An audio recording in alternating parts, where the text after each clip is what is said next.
What's up, people? I'm Shaggy, the Opinionated Hippie, and this is part 10 of my deep dive into the Moody Blues studio catalog.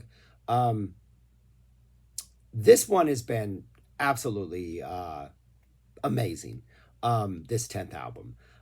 When I started this journey, I did it because I was unfamiliar with any Moody Blues. They are respected for lots of reasons. I thought it's time to discover them. Pretty sure I only knew 3 songs. Tuesday Afternoon, Nights in White Satin, some song in the 80s we've not yet reached that I haven't yet gone, oh, that's the song I knew. And I found out as I've gone through this process that I've actually known a lot more. So we get to this album, 1981's Long Distance Voyager. I look at the track listing. I'm like, nope, don't know any of those songs. Let's sit down and listen to this sucker. Interesting to where this was going to go because the last one was their, after their 6-year hiatus, a lot more soft rock, a lot less psychedelia. Just, it still sounded like the Moody Blues, but they were definitely moving in a different direction. So I was really interested in where this one was going to go now that we're still moving in a different direction, I was assuming, and even more in the 80s.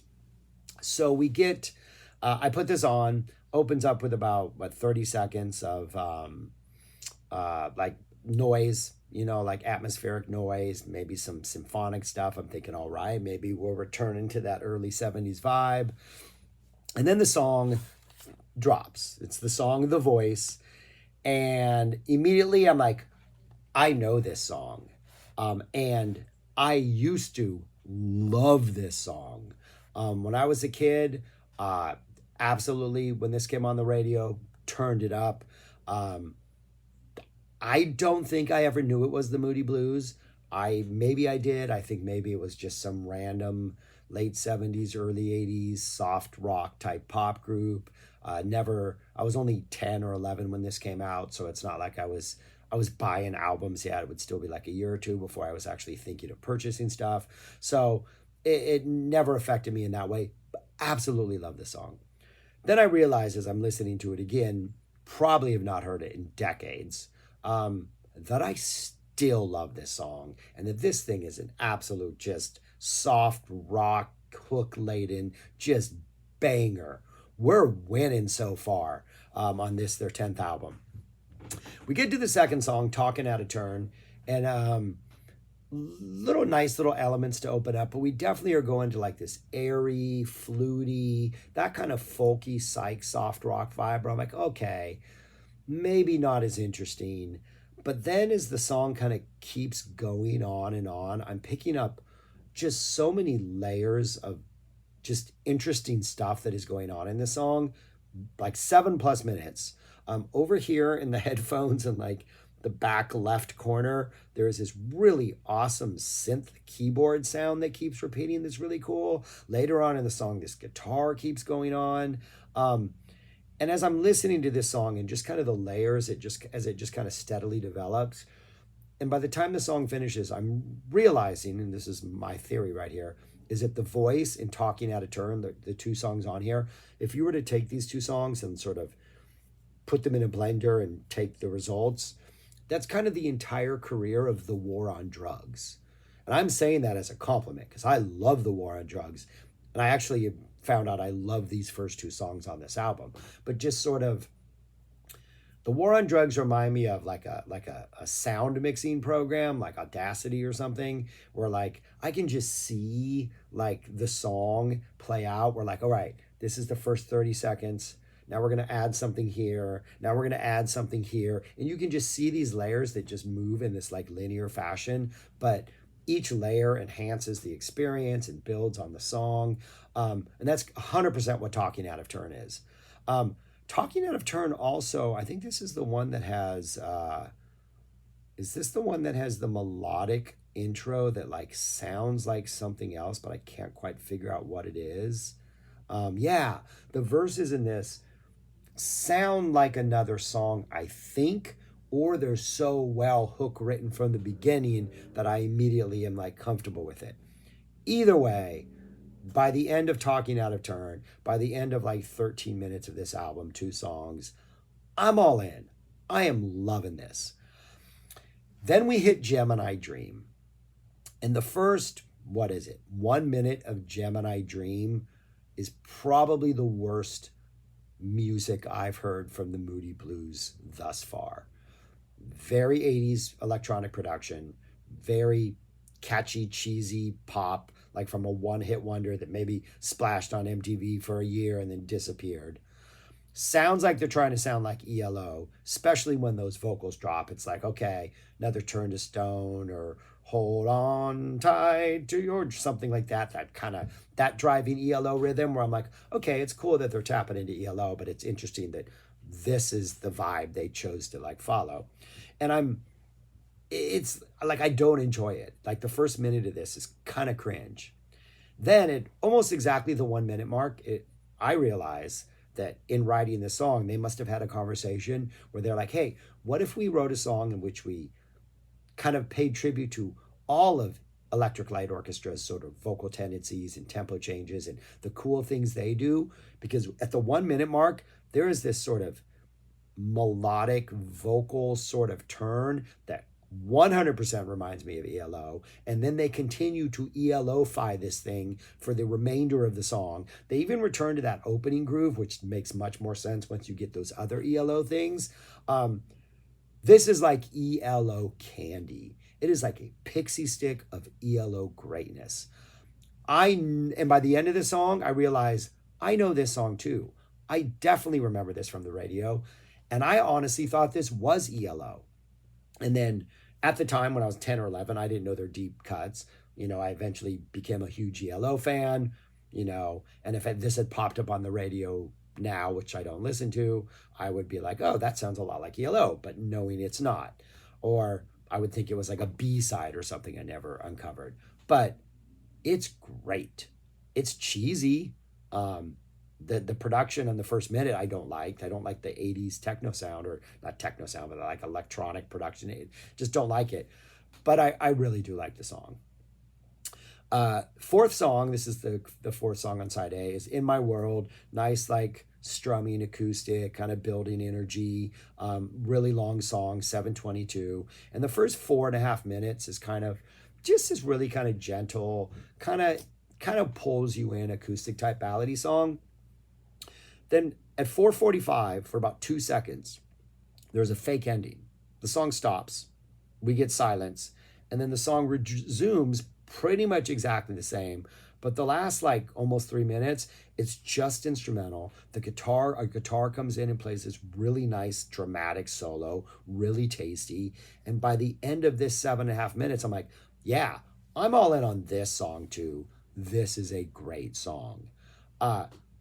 First half of this album, home run, or yeah, everybody scores. I don't know if I don't know how it works, but yeah, I'm all in on the first half of this album. Second half of this album starts off with a song called Meanwhile. Very late 70s soft rock with some awesome sounding keyboards, just delicious sounding keyboards. Yeah, little dramatic, but it just sounds absolutely amazing. Like, I'm in on this one too. Next song, 22,000 Days.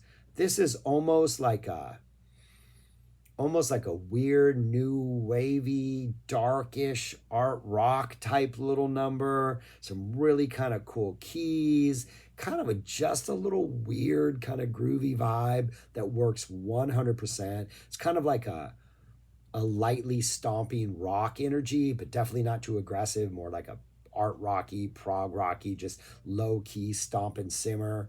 And by the end of it, the images I get as the song goes on and this kind of groove just kind of continues is like not something as dark as like the marching hammers in Pink Floyd's The Wall movie, but this like marching cartoon energy, and just this is the soundtrack to this marching cartoon energy. It's definitely not a fascist The Wall energy, but some kind of like cartoon presence that's like marching somewhere, and this is the soundtrack to that marching scene. Maybe like from Toy Story or something, or maybe something more, maybe not Toy Story, I don't know what. But anyways, great song, fantastic, really cool song. Song called Nervous, which is probably, I think, the weakest song on here for me. Like an airy flute acoustic vibe. First line is "Why am I so nervous?" and the entire vibe just kind of leans into the nervousness of it. We get a big ballad drop about a minute and a half in. I think it's my least favorite song on here, but within the context of the album, I don't think it's a bad song. It just doesn't quite have the interesting little idiosyncrasies or melodic hooks that the rest of the songs have. And then the last three songs, Painted Smile, into Reflective Smile, and I think it goes into Veteran Cosmic Rocker, almost make me think that, and I know nothing about the background of this album or what's going on. I do know that Pinder, I think, is gone, right? I think he left on this one, and Patrick Moraz is now here, which is, we got a Yes connection, which I think is pretty cool. But I think the last three songs I thought were like, wait, are they trying to write like a play or a theatrical production about a veteran cosmic rocker? Because these last three songs almost feel completely different than the rest of the album and feel like they're pulled from some other side project and just tacked on the end.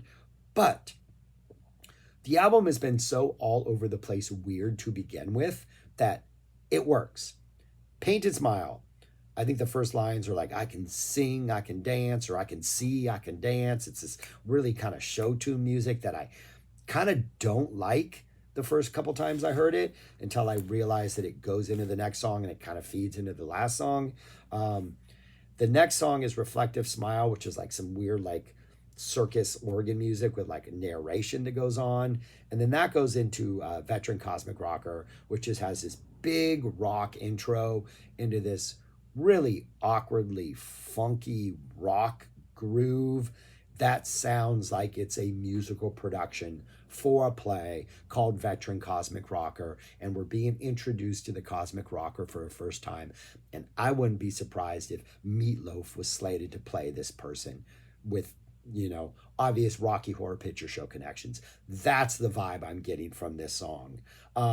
There's a little Middle Eastern flavored, not fade away flavored jam in the middle that is just incredibly sweet, but also just kind of weird and out of nowhere. 3+ minutes of just awesome, weird, little awkward funk rock by the Moody Blues. I love this album. I am actually absolutely blown away by how fantastic this album is. If I was 30 years old in 1981 and this dropped and I was into everything I was into, probably getting into Maiden at the time, would definitely have like all the prog stuff, Black Sabbath, Zappa, I would not have liked this album. I probably would not have been open-minded enough to embrace it.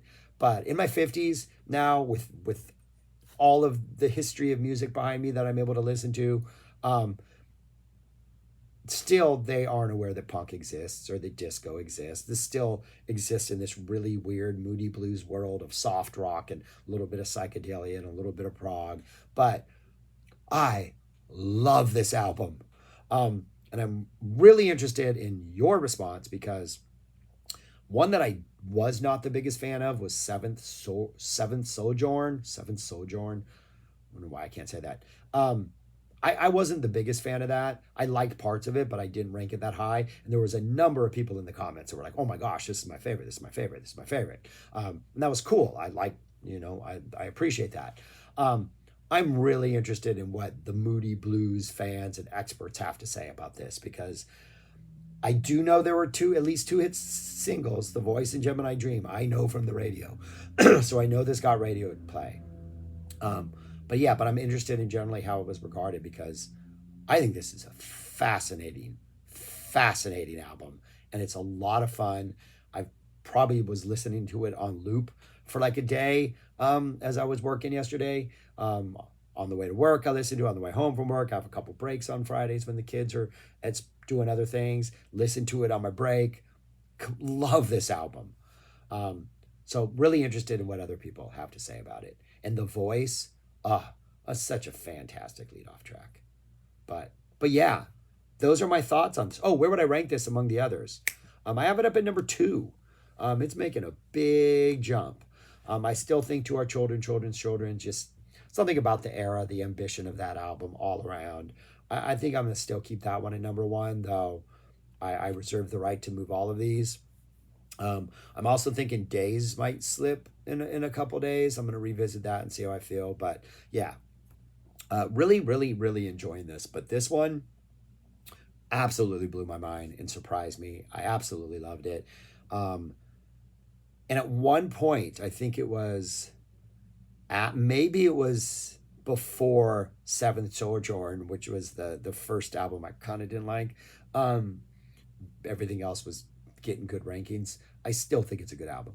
I knew there was going to be a drop in quality at some point. I thought it was going to be when we got to like this late 70s, 80s. It hasn't happened yet. So fingers crossed the next one doesn't disappoint, because this one has been a treat. That's all I got. Subscribe, like, share, comment. Appreciate your time. Appreciate your thoughts. Thanks for watching. Peace. And check out this album if you haven't ever or in a long time. It's a winner, man. Chicken dinner. Peace. Talk to you later.